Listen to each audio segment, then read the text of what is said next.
Alright guys, what is going on? I have to do this review standing up because the iPad is so big I have to take the tripod out.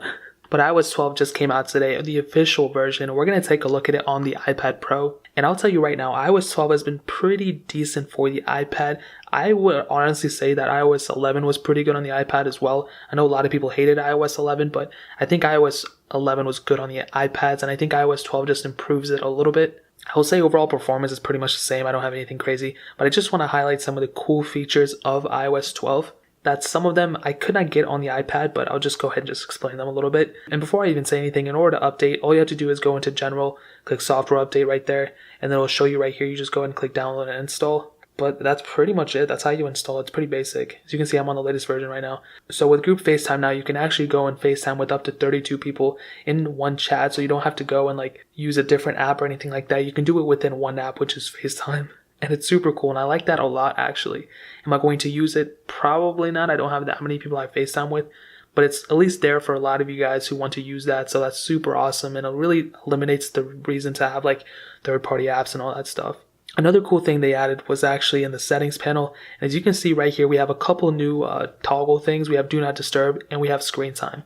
Now, Screen Time is one of those things you can see. Go ahead and continue. I have not actually enabled it here. I'm going to say this is my iPad. As you can see, I just turned it on, so it's not really going to work or anything. But as you can see, we have a lot of cool little things here. We have a couple panels here. If you click on this, you can see we have a little bit more information. What this does is it basically shows you how you're using your iPad, or your iPhone, whatever, whether you're using it for social media or social networks or productivity or creativity. This will basically break it down for you so you can kind of monitor what you're doing. If you're using your phone for a lot of miscellaneous things, or if you're actually using it for productivity things. And this will really help me out because I use my phone for a lot of social networking and we're just wasting a lot of time. But now we can actually go and fix that and kind of monitor it a little bit. It's not going to fix it, but it's going to be a little bit more of you can observe it a little bit. And it actually sends you weekly reports as well. And they actually put in a new toggle on the side as well. As you can see, I have my little notification here, but you can see we have Screen Time, and it basically shows you, I just enabled it, so I don't have anything on here. But this will break down for you too if you use it more. Social media, creativity, all that stuff, it'll be on here. So that's super cool. Another cool thing they added was actually within the notification panel, it's group notifications. So now whether you get Snapchats or whatever, you'll be able to see that stuff here, and you'll only have one notification per thing. And if you click on it, it'll expand it even further. So you don't have 50,000 notifications here. You just have one, and it's just right here. So it's super convenient. I like that a lot, actually. Another cool thing they added was Siri shortcuts, but I don't seem to find it here. I'll see if they have it into here. So they do have it enabled here, and I have to blur out some of this personal information. But what you can basically do is set up a voice command. So if you talk to Siri, you can say, "Hey, what up, girl?" That may be beyond my ability. And then whatever, and then it'll basically, by me saying that, it'll go ahead and create a task. So I can set that to when I say that, it'll go and do something else. So I could go ahead and do that right now. And it's super cool. I see myself using that a lot on my iPhone, not necessarily on my iPad, but that is an option here. But I could not get the app to download. I know you can get it from the App Store, but I tried that and then I couldn't get it. And that is pretty much that aspect.